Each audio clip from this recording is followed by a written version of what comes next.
Olá, bem-vindos à palestra acerca de medos e fobias. O meu nome é Adolfo Carvalho e é para mim um grande prazer estar a poder falar convosco, consigo, que está aí a assistir. Sabe que durante muitos anos eu pensei, o que é que eu tenho de especial? Quem é que vai querer saber o que é que eu tenho para dizer? Já lhe aconteceu isso? Quem é que vai querer ler o meu livro? Quem é que vai querer ouvir a minha história? Quem é que vai querer saber o que é que eu tenho para partilhar com o mundo? Sabe o que eu aprendi?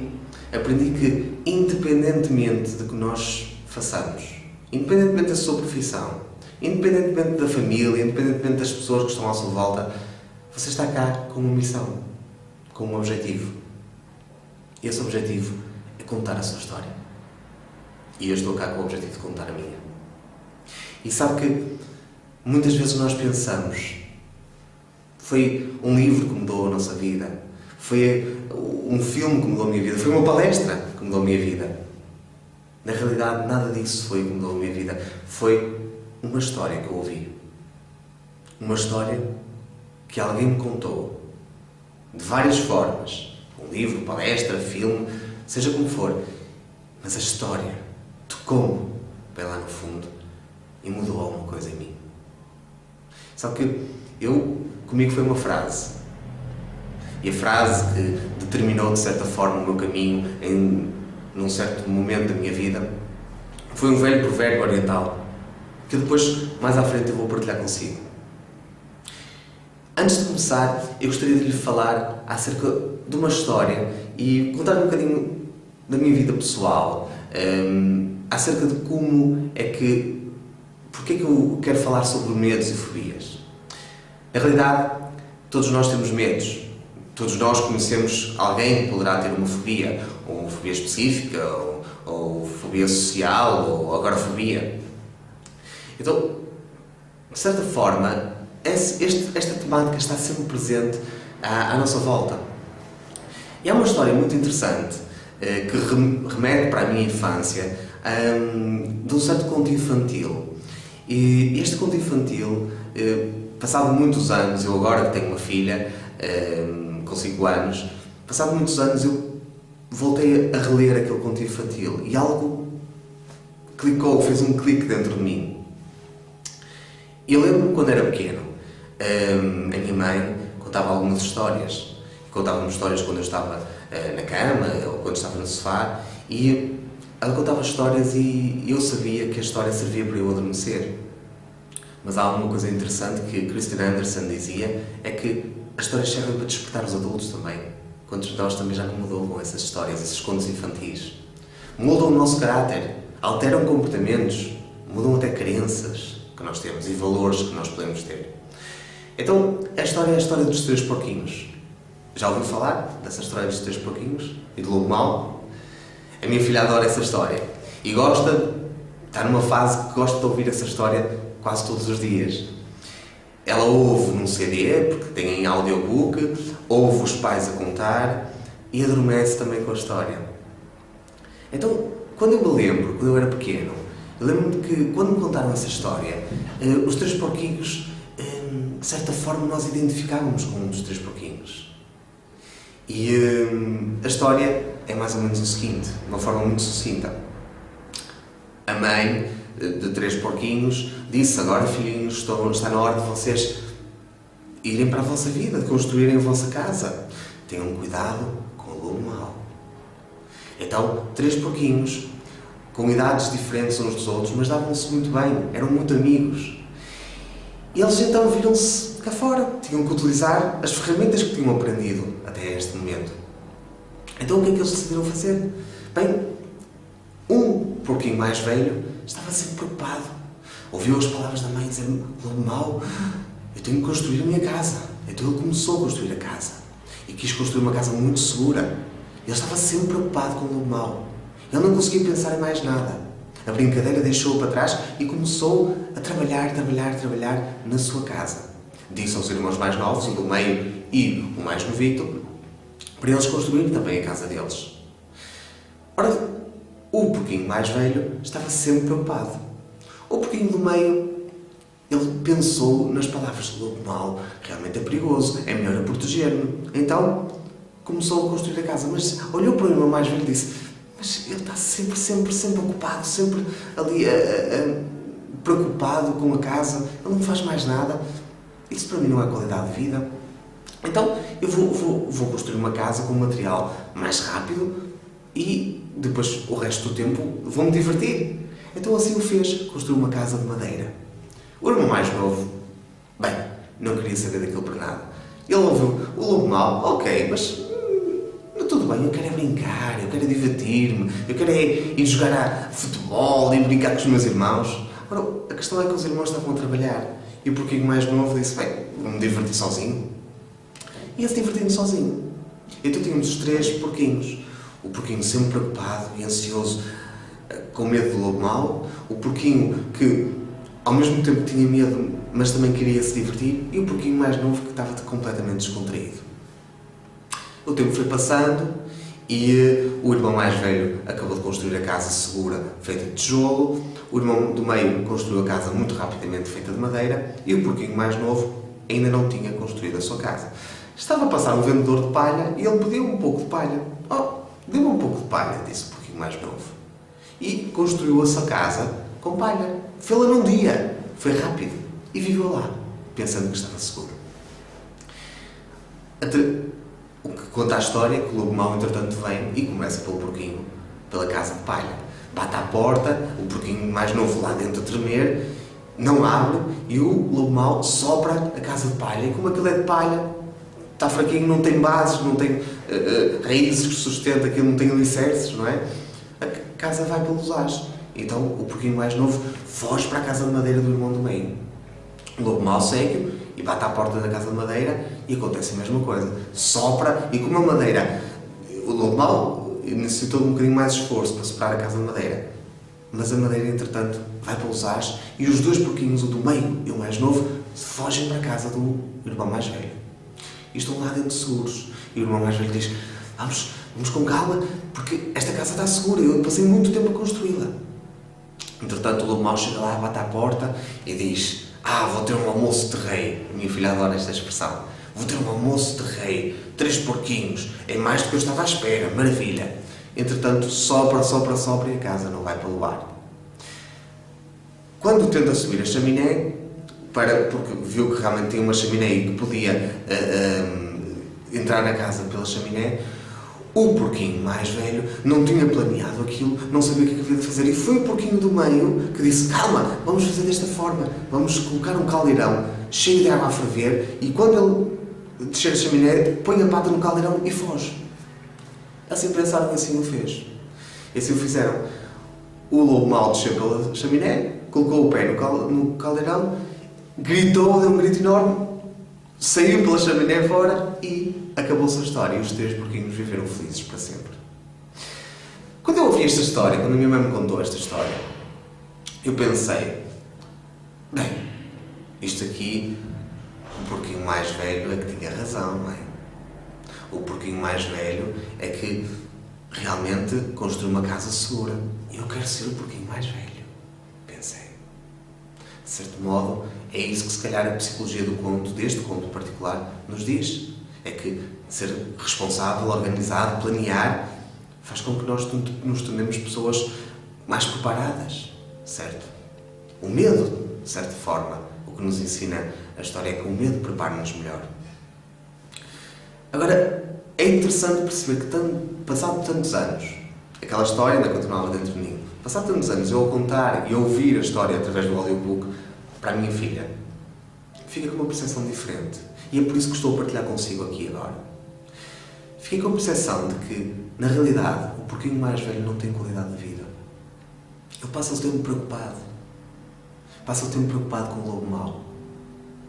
E como está preocupado, cheio de medo, fica ansioso. Está sempre a ver os vários ângulos, o que é que ele pode fazer para se proteger melhor. E se bem que isso é uma certa responsabilidade, não é o equilíbrio. E todos nós procuramos o equilíbrio, certo? Você quer o equilíbrio. Eu quero o equilíbrio. Há aquela máxima zen das pedras que se colocam umas em cima das outras. E são pedras diferentes, mas estão em perfeito equilíbrio. Não tombam, não caem. Então, nesta forma, E ao contar a história à minha filha, eu fico com a percepção de que, se calhar, qual é o porquinho que eu sou? Metaforicamente falando, obviamente, num sentido figurativo. Qual é o porquinho que você se identifica agora, neste momento da sua vida? É o porquinho mais velho? É o porquinho do meio? Ou é o porquinho mais novo? E, independentemente do porquinho com que você se identifica, qual era o porquinho que você se gostaria de tornar? Eu sei qual é que eu gostaria de me tornar. Eu sei aquele que representa o equilíbrio. Aquele que é responsável, mas ao mesmo tempo também procura a diversão. Aquele que quer ter qualidade de vida e não andar sempre preocupado com o lobo mau. Saber que o lobo mau existe, mas quando ele chegar, é o momento de se preocupar. Não antes. E não andar constantemente a imaginar o que é que de pior vai acontecer. Você já lhe aconteceu isso, certamente. Sabe que a grande parte dos medos que nós temos são imaginados. Mas o que é isto de medo? O que é isto de fobias? Eu vou-lhe explicar muito melhor o que é isto. Quando nós falamos em superar coisas nas nossas vidas, provavelmente os medos são aqueles obstáculos mais complicados que nós tentamos, ao longo do tempo, superar, mas eles vão-se cada vez mais e mais acentuando. Quando falamos em medos, nós podemos dividir os medos em duas grandes categorias. Vamos falar em fobias e falamos também em ansiedade. Quando falamos em medos fóbicos, as fobias podem ser também divididas em três subcategorias. Fobias específicas, quando nós temos uma fobia a algo específico, como gatos, aranhas, cobras e por aí adiante. Fobias sociais, como o medo de falar em público. E agora a fobia, em que a pessoa já tem medo quase de tudo. Tem medo das pessoas, tem medo de sair de casa e ela isola-se num sítio onde ela se sente segura. Normalmente num quarto, em casa, onde ela não está perante aqueles estímulos. Qual é a diferença entre fobias e o medo de ansiedade? Aliás, o medo é uma perturbação da ansiedade. Quando falamos em fobias, nós falamos quando a pessoa vê alguma coisa, por exemplo, uma fobia específica, quando a pessoa vê uma aranha, ou quando vê um cão, ou outra coisa qualquer, muito específica, ela reage imediatamente e fica subjugada pelo medo. Quando falamos em ansiedade, medo da ansiedade, não é o medo da ansiedade, aliás, é a ansiedade. Quando falamos em ansiedade, é um medo mais gradual. É um medo em que a pessoa lenta e gradualmente vai começando a construir imagens de coisas terríveis que podem acontecer. Por exemplo, alguém que tem algo importante para fazer ou tem uma entrevista de trabalho e não tem propriamente uma fobia, porque não reage instintivamente e automaticamente com medo, mas vai gradualmente começando a construir. E se eles não gostarem de mim, e eles podem fazer esta pergunta, e podem fazer aquela pergunta, e eu não vou conseguir responder, e se calhar eu não vou conseguir um emprego, e começa a construir imagens de coisas terríveis que podem acontecer. Aliás, quando falamos em ansiedade, diferentemente de depressão, por exemplo, diz que quando uma pessoa está deprimida, ela está demasiado focada no passado. Aliás, é dito na psicologia que a depressão não é nada mais que uma repressão de acontecimentos passados, em que nós estamos a viver vezes e vezes o mesmo filme que aconteceu já no passado. E sabe uma coisa boa do passado, não sabe? É que já passou. E quando é a ansiedade, nós estamos demasiado focados no futuro, mas é um futuro que tem consequências terríveis, ou seja, este exemplo que eu acabei de lhe dar, o que é que vai acontecer? Será que vai acontecer isto, vai acontecer aquilo e eu vou me sentir assim, se calhar vou entrar em pânico e começamos já a viver aquele momento que ainda não aconteceu nada. Aliás, muitos dos medos são medos imaginados. Ainda nada aconteceu, ainda nada terrível aconteceu e nós já estamos a sentir a dor, a sentir aquela consequência do que é que poderia acontecer. E muitas vezes chegamos ao momento, aliás, às vezes até limitamos e não vamos. Veja este caso de entrevista. Às vezes uma pessoa tem tanto medo de ir à entrevista, tem medo de falhar, que acaba por não ir. Sendo eu professor, eu sei que tudo o que acontece na vida é aprendido. Houve um momento na sua vida que você não sabia caminhar, mas você observou durante vários meses e depois aprendeu a caminhar. Não é por acaso que muitas vezes Nós passamos na rua, olhamos uma pessoa de trás e vemos aquela pessoa e conhecemos os pais ou os avós daquela pessoa e dizemos: "Ei, aquela pessoa caminha exatamente como o avô, caminha exatamente como o pai, caminha exatamente como a mãe." Porque foram com eles que nós aprendemos a caminhar. Então eu costumo dizer que nós somos desde nascença macaquinhos de imitação, certo? Nós aprendemos tudo imitando. É assim que nós fazemos as coisas, é assim que nós aprendemos. Houve um momento na sua vida que você não se recorda em que você não sabia falar, mas aprendeu, imitou, passou meses a absorver aquilo que eu costumo dizer, dar de comer ao cérebro. Você passou meses a dar de comer ao cérebro, a recolher informações, a recolher palavras, a recolher frases. E depois, quando fez aquele input todo, você conseguiu dizer uma palavra. Papá, mamá. E por aí adiante. E hoje você fala automaticamente, tal como anda automaticamente. Então, mas tudo aquilo que nós fazemos na nossa vida não foi aprendido em algum momento. E o mesmo acontece com os medos. Se você tem medos, se você tem fobias, você aprendeu a tê-las. Você não nasceu com elas. E mesmo que tenha nascido com elas, partindo do pressuposto, mesmo que falemos de uma metáfora da mente, partindo do pressuposto que vidas passadas existem, você teve que aprender em algum momento a ter essas fobias ou ter esses medos. Nem que eles já tenham vindo consigo. Aliás, uma das abordagens que eu utilizo para eliminar medos e fobias é a hipnoanálise. A hipnoanálise parte do pressuposto que nós somos o somatório de todas as nossas experiências passadas. Então, essa aprendizagem que aconteceu no passado pode ser reaprendida de outra forma. É tal como, por exemplo, aprender uma nova língua. Quando você aprende uma nova língua, você está a aprender algo novo. E depois pratica. E depois de praticar, consegue falá-la e não sabe como é que o faz. Esse medo, essa fobia que você aprendeu, você pode aprender a não ter. E há um exemplo muito interessante que eu obtive numa formação que estive neste fim de semana, numa formação de reprogramação mental, em que às vezes nós temos um mito de que o cérebro aprende de uma forma lenta, certo? E o formador deu um exemplo muito interessante em que se você vai apertar um parafuso e precisa dar a volta de 5 voltas para ele ficar apertado, quantas voltas precisa dar para o desapertar? Exatamente, é isso mesmo. E nós muitas vezes o que fazemos é que nós estamos a desapertar o parafuso e desapertamos, ele já está completamente desapertado, nós continuamos a atarrachar para ele sair. E damos à volta de umas 100 ou 500 voltas. E ele já saiu, basta simplesmente tirá-lo fora. Então o cérebro aprende assim, dessa maneira. Você precisa de frações de segundos para ficar com uma fobia que, se você nada fizer, vai acompanhá-lo para o resto da sua vida. Então, se calhar, e aceita a possibilidade disso poder ser verdade, apenas a possibilidade, se calhar precisa das mesmas frações de segundos para aprender algo diferente acerca dessa mesma fobia. Para mudar a aprendizagem. E tudo na vida é uma aprendizagem, certo? Há lições que são úteis e que convém manter. Caminhar, falar, socializar e outras que mais. Mas há lições que já deixaram de ser úteis. Se calhar foram úteis naquele momento, mas já deixaram, passados tantos anos, já deixaram de ser úteis. Há um exemplo de um conselheiro, um exemplo muito simples, que tinha uma fobia social, medo de falar em público. Curiosamente, sabe que em termos de fobias sociais, o medo de falar em público está até antes do medo da morte. Ou seja, há muito mais pessoas com medo de falar em público do que pessoas que têm medo da morte. Interessante, não é?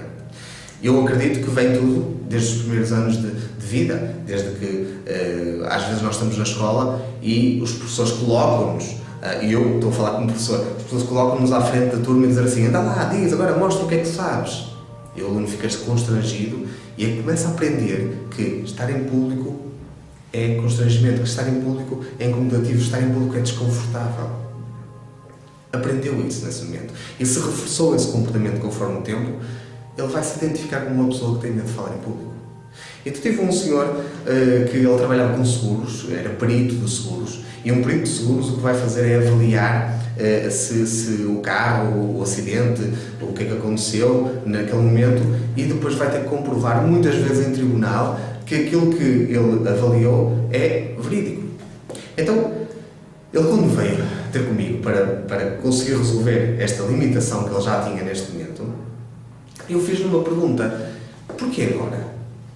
E ele disse-me: bem, porque no último ano eu tive que ir várias vezes a tribunal e ao ir várias vezes a tribunal apercebi-me que cada vez estava pior. E eu perguntei-lhe: há quanto tempo é que você tem essa fobia de falar em público, esse medo de falar em público? Ele disse: desde que me conheço.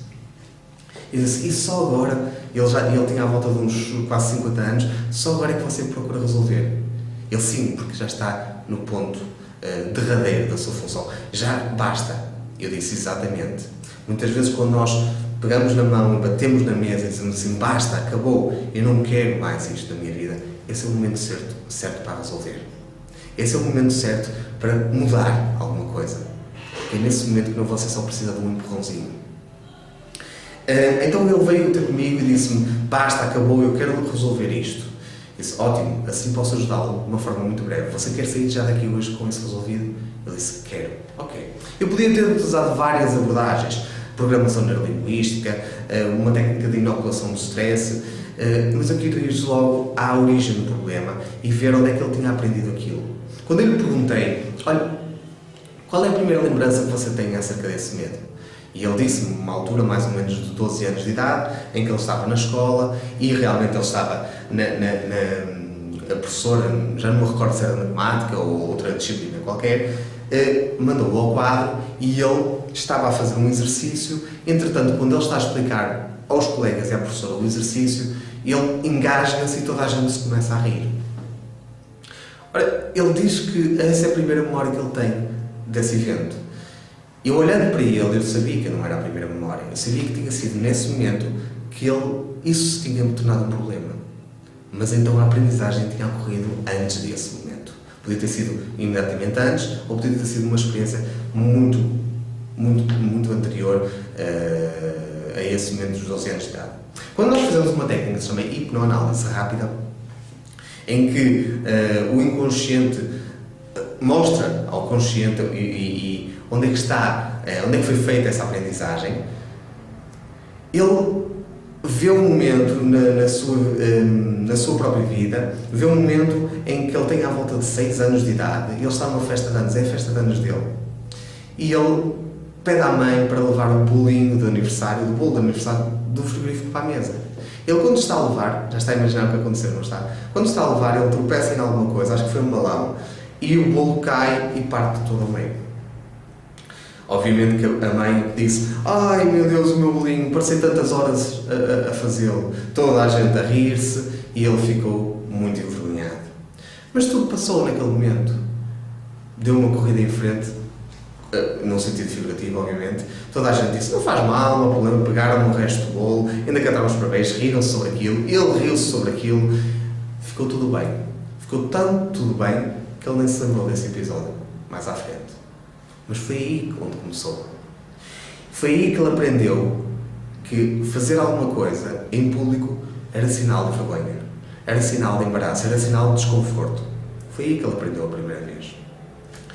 Quando, aos 12 anos de idade, ele teve aquele momento na turma e esse problema que tinha sido instalado antes, esse medo que tinha sido instalado antes, se explotou, ou seja, foi ativado. A partir desse momento tornou-se um problema. E desde essa idade até aos quase 50 anos, ele ainda não tinha tido a coragem de resolver esse problema. E eu contei-lhe uma história. Contei-lhe uma história muito interessante acerca de um alpinista. Uma história que o meu avô me contou há muitos anos. Um alpinista que queria obter a glória a escalar um monte muito importante, não sei se era um monte do Monte Everest ou outro, não é importante para o caso. Mas o alpinista foi escalar esse monte e ele queria atingir a glória e a fama por ele próprio, ele não queria a ajuda de ninguém. Então ele foi sozinho. E conforme ele foi sozinho, ele começou a escalar e a noite começou a aparecer, começou a escurecer. E ele, como ele queria fazer aquilo o mais rápido possível, ele não tinha trazido preparação para dormir. Então continuou a escalar. Ele queria realmente subir até ao topo, no mais rápido possível. Então, ao escalar, ele chega um momento em que a noite está tão cerrada que ele não vê onde põe o pé. Ele põe o pé num sítio em falso e começa a cair. Começa a cair, até que chega a um ponto em que ele fica segurado por uma estaca e pela corda. Porque ele tinha posto algumas estacas ao longo do caminho de segurança. Ele fica ali suspenso, com as costas magoadas, sem conseguir se mexer, e ele recorre a Deus. Então ele fala com Deus e diz: Deus, por favor, ajuda-me. Deus, por favor, salve-me deste problema. E então ele ouve uma voz. Ele disse: pediste a minha ajuda? Ele: sim, Deus, pedi a tua ajuda. Por favor, ajuda-me, salva-me a vida. E Deus disse-lhe, ou a voz disse-lhe, aliás: e tu acreditas que te posso ajudar e salvar-te? Ele disse: claro que acredito. Ele disse: então, corta a corda onde estás suspenso. E o homem, de repente, não sabia como havia de reagir. Ele agarrou-se à corda com muita força e ele pensou: não, eu não posso fazer isso. Se eu fizer isso eu vou morrer. E eu não quero desistir já. Eu quero ir em frente. Eu não posso morrer já. E ficou ali suspensa a corda. A noite passou. Estava muito frio naquela noite. E, passado 2 dias, veio a equipa de resgate. E vieram buscar o homem. E quando eles chegaram lá, onde ele estava, onde o alpinista estava, eles viram um homem agarrado à corda, em hipotermia, completamente gelado, a apenas 1 metro do chão.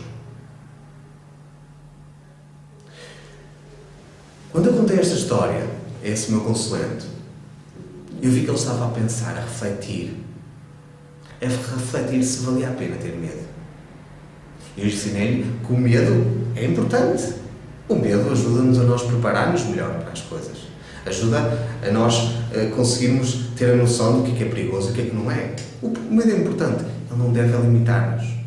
Eu ensinei ao meu consulente que a maior parte dos medos são medos imaginados. E ele consentiu. Ele disse-me: é verdade. Eu, antes de ir para o tribunal, eu já estava a imaginar a pior coisa que podia acontecer. Já estava a imaginar que eles podiam achar que eu não estava a dizer a verdade. E quando chegava lá, aquilo que eu tinha imaginado acontecia. E eu, exatamente. E eu disse-lhe uma coisa. Sabe, os ingleses têm um ditado que diz o seguinte: where focus goes, energy flows. Por onde o foco vai, a energia flui para lá. E quanto mais nós pensamos em alguma coisa, mais energia nós colocamos naquilo. E, naturalmente, mais isso pode acontecer. Isso tanto acontece para o negativo como para o positivo. Uma sessão e o consulente ficou livre daquela fobia. E eu disse-lhe: agora você o que tem que fazer é praticar. Como todas as aprendizagens que nós temos, quanto mais praticamos, melhor nos tornamos naquilo. Você, durante esta vida toda, tornou-se especialista em ter essa fobia, porque a praticou e a reforçou durante todo esse tempo. Agora, que está livre dela, está na altura de praticar essa liberdade. Há vários casos dos quais eu ajudo as pessoas a superarem os seus medos e as suas fobias, e que em hipnoanálise, que é a terapia regressiva, nós vamos a vidas passadas. Eu não sei qual é a sua crença sobre isso, eu sei qual é a minha. Agora, independentemente da crença que você possa ter, apenas esteja aberta à possibilidade de que isso pode ajudá-lo a resolver o seu problema. E aquilo que eu encarei é que o importante é que nós possamos resolver os problemas que nós temos, possamos superar os nossos medos, superar esses obstáculos que existem, não para que nós não possamos viver uma vida plena. Existem exatamente por isso, para que nós possamos viver essa vida muito mais plena, mais feliz, mais livre. Sabe que muitas pessoas com quem eu trabalho,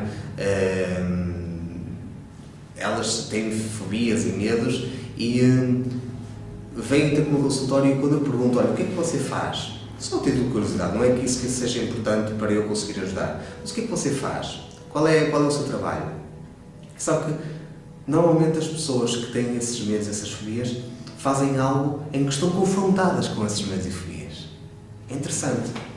Há uma frase que eu costumo dizer: a vida é a melhor terapia. Porque ela vai sempre colocar à nossa frente aquilo que nós necessitamos para conseguirmos resolver. Não é como se fosse um teste ou uma partida. É mesmo para que nós resolvamos isso. Há uma frase que eu não sei quem é que a disse, que diz que se você está cá nesta vida, é porque você é forte o suficiente para a viver. Pense nisso. Se você está cá nesta vida, é porque você é forte o suficiente para a viver. É porque eu sou forte o suficiente para viver esta vida que eu estou a viver, independentemente do que aconteça. E você também é. Então, grande parte das pessoas com quem eu trabalho, pessoas que têm medo de falar em público, fobia social, são professores. Pessoas que têm medo de alturas. E quando pergunto o que é que fazem, instalam alarmes em casas, têm que lidar com alturas.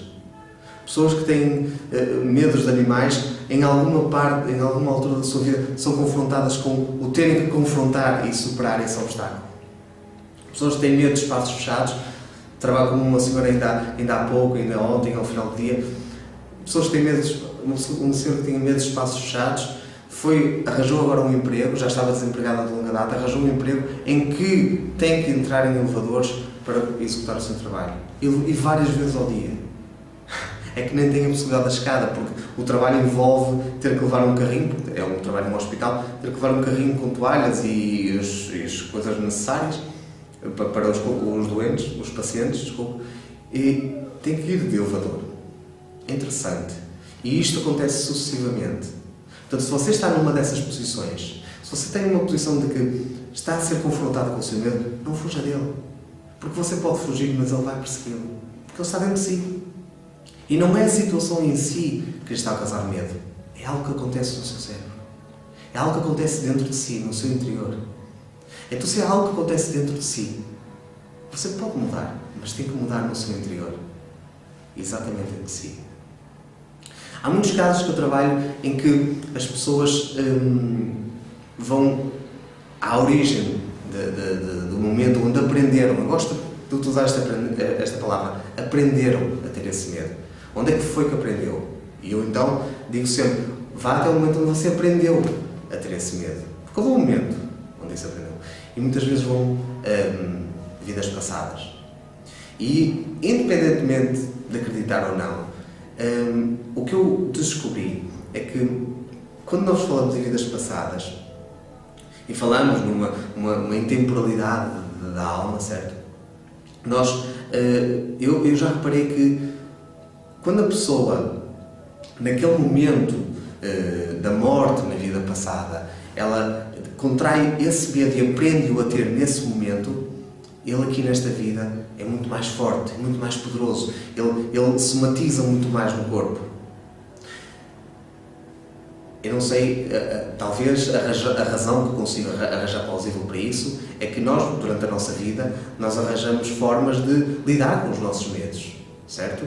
E como arranjamos formas de lidar com os nossos medos, partindo ou indo para outra viagem, que muitas pessoas chamam de vida, indo para outra viagem e entrando noutra viagem, noutra jornada, noutro caminho, noutra vida, nós também já vamos com essas aprendizagens. Continuamos com o medo, continuamos com a fobia, mas também continuamos com esses recursos que adquirimos ao longo daquelas experiências. Aliás, deixe-me dizer que a experiência não é aquilo que nos acontece, é aquilo que nós fazemos com o que nos acontece. Então, nós aprendemos a lidar com essas situações, com esses medos. Mas quando, supondo que é verídico, quando nós morremos numa vida passada e contraímos e aprendemos o medo nesse momento, ou que alguém que nos assaltou e nós ficamos demasiado magoados e acabamos por morrer, quando trazemos essa aprendizagem para essa vida, nós vamos senti-la muito mais intensa, vamos senti-la muito mais presente e vamos ter menos recursos para conseguir lidar com ela. Aliás, os recursos vão-se ganhando ao longo enquanto nós estamos a viver esta vida, certo? Repare, você pode estar a pensar, talvez você pode ser um cético, tal como eu era. Será isso verdade? não importa se é verdade. Se você consegue resolver o seu problema, isso é que é o importante. Se você consegue lidar com essa fobia, lidar e erradicá-la, com essa fobia, com esse medo, isso é que é o importante. Se você consegue utilizar o medo para o servir, que é o que nós chamamos de medo funcional, isso é ótimo. Porque o medo disfuncional só nos prejudica. Está agora o momento de eu poder ensinar-lhe um pouco de como é que você pode fazer isso aí, você próprio. Sabe que ainda há pouco eu referi, o medo é um processo interno. Não é o episódio, não é a situação em si que poderá ter o medo. É você. É aí, no seu interior, no seu cérebro. As imagens que cria, os sons que ouve, as sensações que sente. E normalmente é sempre uma sensação que nós sentimos. Então, baseando-me na técnica neurohipnótica desenvolvida por Richard Bandler, aliás, permita-me dizer que ele diz que não desenvolveu. O que ele diz foi que ele aprendeu, e é algo que eu admiro neste autor, no Richard Bandler, ele aprendeu como é que as pessoas o faziam e reproduziu isso mesmo e ensinou outras pessoas a fazer. Está a ver? A educação, a aprendizagem a acontecer a todo momento. Então, baseando-se nessa técnica de Richard Bandler, neurohipnótica, em que chama-se inoculação do stress, reverter a ansiedade. Para fazer isso, eu vou-lhe pedir que você simplesmente sente-se agora. Em qualquer sítio que você esteja, sente-se. E o sentar não quer dizer que só funcione quando você é sentado. Significa que você pode estar mais atento e mais concentrado naquilo que eu lhe vou dizer, nas instruções que eu lhe vou dar. Então, permita-se sentar-se agora, por favor. Exatamente. E agora, se ajudar a fechar os olhos, feche os olhos. Se quiser mantê-los abertos, mantenha-os abertos. Não é importante. O importante é que você se concentre naquilo que eu lhe vou pedir que se concentre. E o que eu lhe vou pedir que se concentre é numa altura, num momento em que você sentiu aquela ansiedade, aquele medo que você normalmente tem. Imagina um momento que não seja tão forte, de forma a que você agora aprenda a controlar, porque eu quero que você aprenda a aprender a controlar isso. Imagina esse momento. Ok? E agora eu quero que você, em vez de se concentrar naquilo que está a acontecer fora de si, eu quero que se concentre naquilo que está a acontecer dentro de si. E em vez de se concentrar nas imagens que está a formar na sua mente, concentre-se na sensação que está a ter no seu corpo. Por norma, você vai reparar que é uma sensação que está a acontecer nesta zona do nosso corpo, que vai desde da nossa barriga até ao nosso pescoço. Poderá ir um bocadinho mais acima da cabeça, mas independentemente do que aconteça, concentre-se nessa sensação e vai ver que ela gira numa determinada direção. Ou gira nesta direção, ou gira nesta, ou gira assim, ou ao contrário, ou assim, independentemente da forma. Você vai ver que ela gira numa determinada direção. Concentre-se apenas nisso. Ok? E agora, eu quero que você imagine que essa direção em que você está, em que essa sua ansiedade, esse seu medo está a rodar, imagine que elas são umas setas vermelhas que estão a rodar assim ou assim, em qualquer direção que seja. E você faça mesmo um movimento com a sua mão da direção que está a sua ansiedade a rodar. E até o tamanho. Faça o mesmo movimento. E à medida que você faz um movimento, imagine que esse movimento são umas setas vermelhas que estão a rodar nessa direção. E você pode reparar, que se calhar não reparou, mas pode reparar agora, que quanto mais rápido isso rodar, mais ansiedade sente. E quanto mais lento isso rodar, menos ansiedade sente. Agora imagine, e só imagine. E utilizando as palavras de Einstein, a imaginação é mais importante que o conhecimento. O conhecimento limita-nos, a imaginação não tem limites. Então só imagine. Imagine que você consegue retirar essa sensação para fora de si.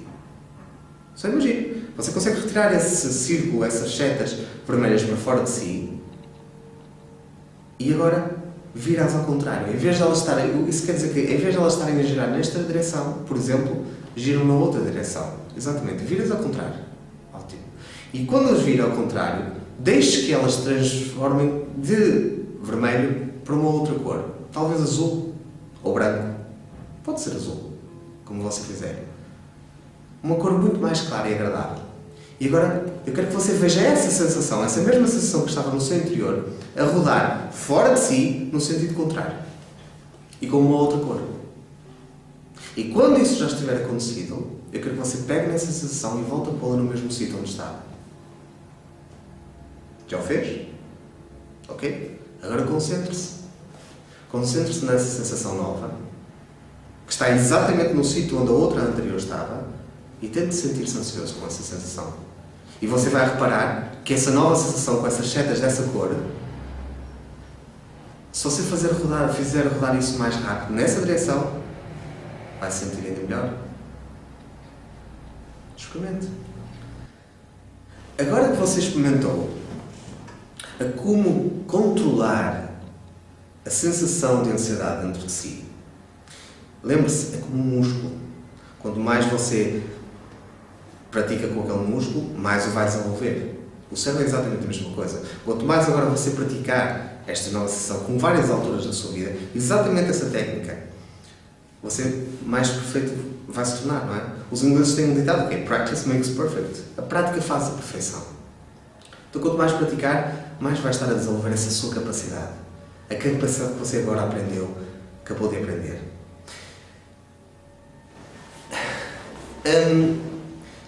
Eu costumo dizer aos meus consulentes que eu digo sempre, eu não inventei nada de novo. Aquilo que eu lhe vou mostrar é algo que se calhar você esqueceu de lembrar ao longo do tempo. E aquilo que eu lhe vou mostrar agora é que você pode agora realmente controlar aquilo que está dentro de si. Porque isto é, de certa forma, quase um clichê. Nós dizemos sempre, e ouvimos as pessoas dizer, você nunca consegue controlar os outros, nunca consegue controlar o comportamento dos outros, nunca consegue controlar a forma como os outros agem ou o que vai acontecer. Pois não, e é um facto. Mas nós conseguimos controlar o que acontece dentro de nós. Conseguimos controlar as imagens que temos na nossa mente. Conseguimos controlar as sensações que temos no nosso interior. O corpo é seu, é a sua casa. Se você não cuidar da sua casa, para onde é que você vai morar? Não é verdade? Então você consegue controlar isso. Muitas vezes as pessoas, eu costumo dar um exemplo desta forma. Imagine que você está numa sala de cinema e você está a ver um filme de tudo aquilo que está acontecendo na sua vida agora. E você olha para o filme e vê quem é que não gosta daquilo, não gosta daquelas pessoas, você não gosta daquilo que está acontecendo, não gosta do que lhes estão a dizer.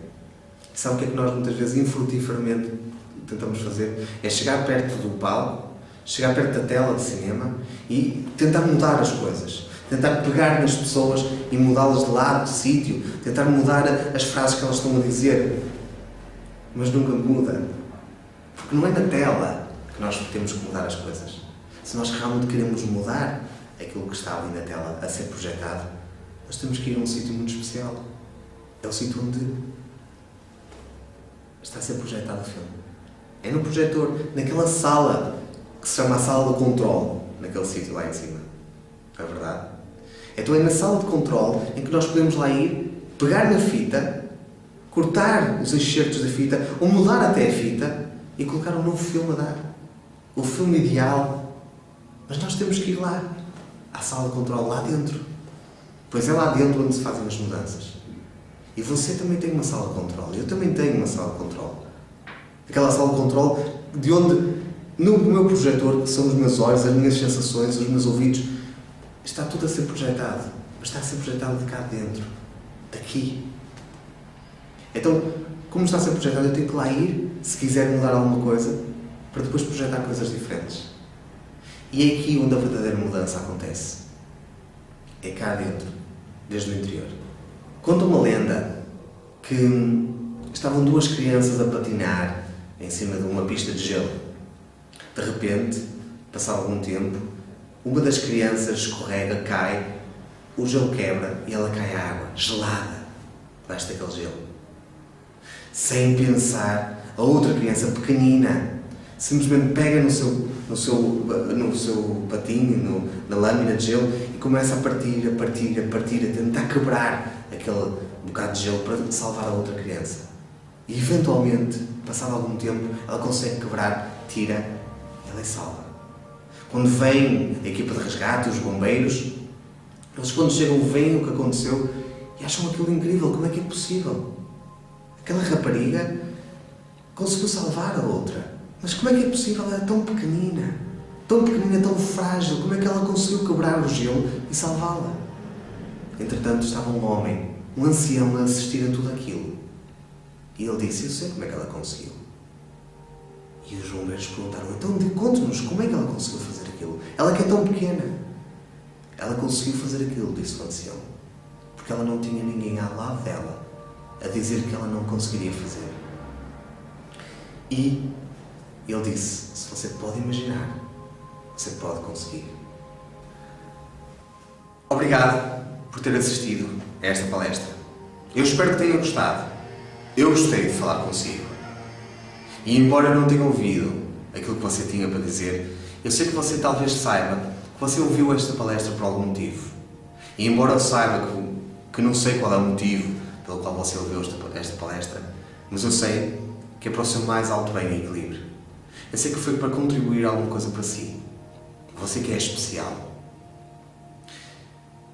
Eu espero que você tenha mudado alguma coisa, tenha contribuído. Sei que nós podemos sempre aprender algo diferente. Se calhar aprendemos coisas que já sabíamos que sabíamos. Se calhar aprendemos coisas que não sabíamos que sabíamos sequer. E se calhar aprendemos coisas que já nem sequer sabíamos.